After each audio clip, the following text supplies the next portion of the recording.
राधे राधे महाराज जी। महाराज जी, निवेदन है कि एक समाधान कीजिए महाराज जी। आध्यात्मिक जीवन और सांसारिक जीवन में मानसिक संतुलन नहीं बना पा रहे हैं, क्या मानसिक संतुलन डिप्रेशन है या कोई साया महाराज जी?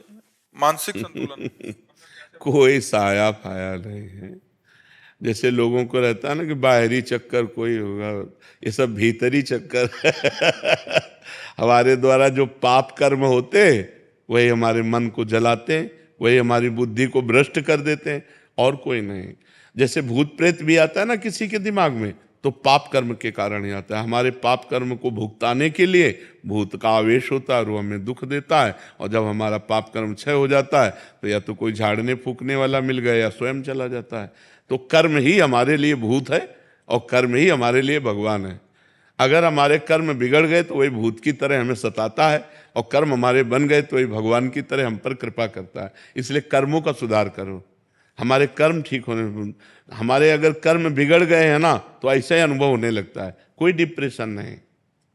पहले स्वीकृति करो, नहीं तो अगर किसी आदमी को 20 बार 20 लोगों को तैयार कर लो अलग अलग, और उसको यार तुम डिप्रेशन में पहुंच गए क्या? नहीं नहीं, तो नहीं, हमें तो लग रहा है तुम डिप्रेशन में हो, और चला जाए। फिर दूसरा आवे, यार तुम डिप्रेशन में पहुंच गए क्या? और 20 का है, अगर वो अस्पताल ना पहुंच जाए तो हमसे बात कर लो। वो अस्पताल जाएगा और चेक करवाएगा कि मैं डिप्रेशन में हूं क्या, क्योंकि 20 लोगों ने कहा है। तो हम पहले कह रहे कि ये स्वीकृति करो कि मैं डिप्रेशन में नहीं हूं, ये स्वीकृति करो कि मेरे ऊपर भूत प्रेत का कोई साया नहीं, स्वीकृति से ही फंस गए हो। मेरे ऊपर भगवान की बड़ी कृपा है, और नाम जप करो, गंदे आचरण मत करो। आज हमारी समाज गंदे आचरणों को पाप मान ही नहीं रही है। बहुत जोर से ये व्यभिचार फैल रहा है। ये जो व्यभिचार दोष है बहुत जोर से फैल रहा, चाहे स्त्री हो चाहे पुरुष हो, सबके दिमाग में एक ही बात नाच रही है, बस भोग भोग भोग संसार। ये पाप महापाप है। पर स्त्री गमन, पर पुरुष गमन, ये महापाप है, और कोई इस पर ध्यान नहीं दे रहा। और फिर कहते हैं डिप्रेशन में जा रहे हैं, परेशान हो रहे हैं। परेशान नहीं होगे तो और क्या होगे? हम खुली बात कह रहे हैं, अपने चरित्र को सुधारो, अपने आचरणों को सुधारो, अपने कर्म को ठीक करो, नाम जप करो। किसी से आशीर्वाद मांगने की जरूरत नहीं, और कोई आशीर्वाद ऐसे फल फूल वाला भले दे दे, ऐसा आशीर्वाद बिना अधिकार के नहीं मिल जाता। तुम्हें भजन करना पड़ेगा, तुम्हें अपने आचरण ठीक करने पड़ेंगे, तुम्हें तप करना पड़ेगा, तुम्हें पाप नष्ट करने पड़ेंगे। उपाय हम बता देते हैं। भगवान गीता में अर्जुन को क्या कहते? तुम्हें सहना पड़ेगा, तुम्हें मेरा भजन मन मना भव मद भक्तो माद्याजी माम नमस्कुरु। भगवान सामने खड़े हैं और कह रहे जब तक तुम ऐसा नहीं करोगे तब तक मेरे को नहीं जान सकते। सामने खड़े हैं महाराज।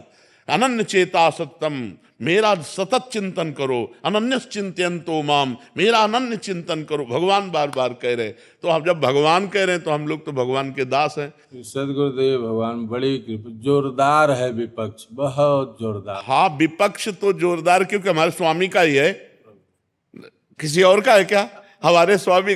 तो सोचो, जिसकी एक माया शक्ति इतनी जोर की है, उसकी कृपा शक्ति कितनी जोर की होगी। प्रभु पहले वो कहते थे, अब आप अरे अब ऐसे ऐसे ऐसे थोड़ी का बोला जाता है जैसे तुम मंत्र बोल दिए। मंत्र ही नहीं मिला तुम्हें, तभी तो दुर्दशा है। अब कभी मत बोलना। आप बता दो, वही करेंगे। हम तो रोज चिल्लाते ही रहते हैं।